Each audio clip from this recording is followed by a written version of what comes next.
There is a kind of calm you notice in certain people that doesn't feel accidental.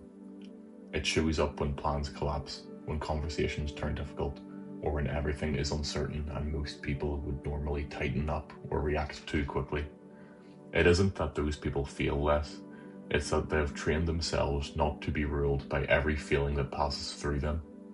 The Stoics wrote about this long before psychology had a name for it. Not as theory, but as practice, something shaped slowly through repetition, reflection, and restraint. And the habits they used are still surprisingly modern. The first habit is learning where your attention actually belongs. There is a passage in Stoic writing that returns in different forms across centuries. It describes a simple but uncomfortable distinction. Some things are yours to influence, and many are not. Most of the stress people experience comes from ignoring that line. Think of someone sitting in a train carriage after receiving a message that changes their mood. Nothing in the carriage has changed, but everything inside them has. The mind immediately starts replaying what was said, what it might mean, what should have been different.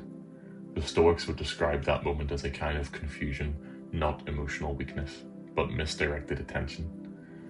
They've trained themselves to pause at exactly that point, not to suppress emotion, but to separate what belongs to action from what belongs to acceptance. Once that distinction becomes clearer, something subtle changes.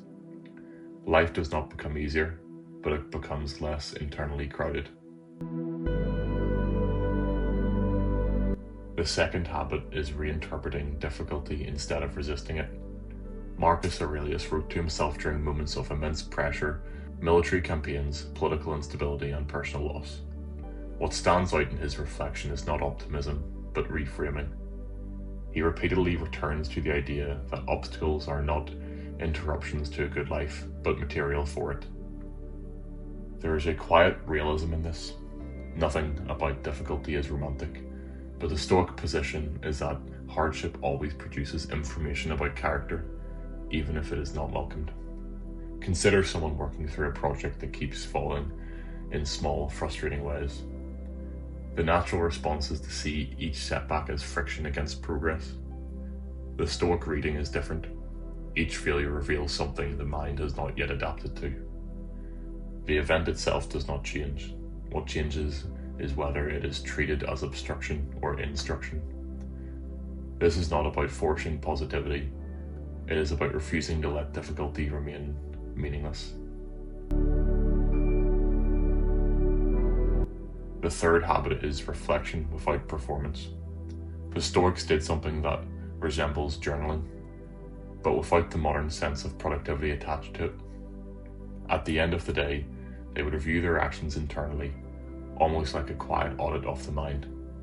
Not to judge themselves harshly, not to construct a narrative of improvement, but to observe what actually happened in thought and behaviour. There is something understated but powerful about this practice. Most people live through experience, but rarely return to examine it. The result is repetition without awareness. Reflection interrupts that cycle. A person might notice, for example, that certain situations consistently trigger impatience, or that certain assumptions repeatedly distort judgment. Nothing dramatic needs to follow immediately. The value is in simply seeing clearly. Over time, that clarity begins to change behaviour without force. Stoicism is misunderstood as emotional control or intellectual detachment. In practice, it is closer to attention training. It asks where the mind goes when things are uncertain, and whether that movement is intentional or automatic. The calm you notice in some people is not absence of difficulty. It is a result of repeatedly returning to what is actually within reach, even when the mind wants to go elsewhere. And while that sounds simple in theory, it is the kind of simplicity that only becomes real through practice. Life continues to be unpredictable. The Stoic aim is not to remove that unpredictability, but to meet it with a mind that is less easily carried away by it.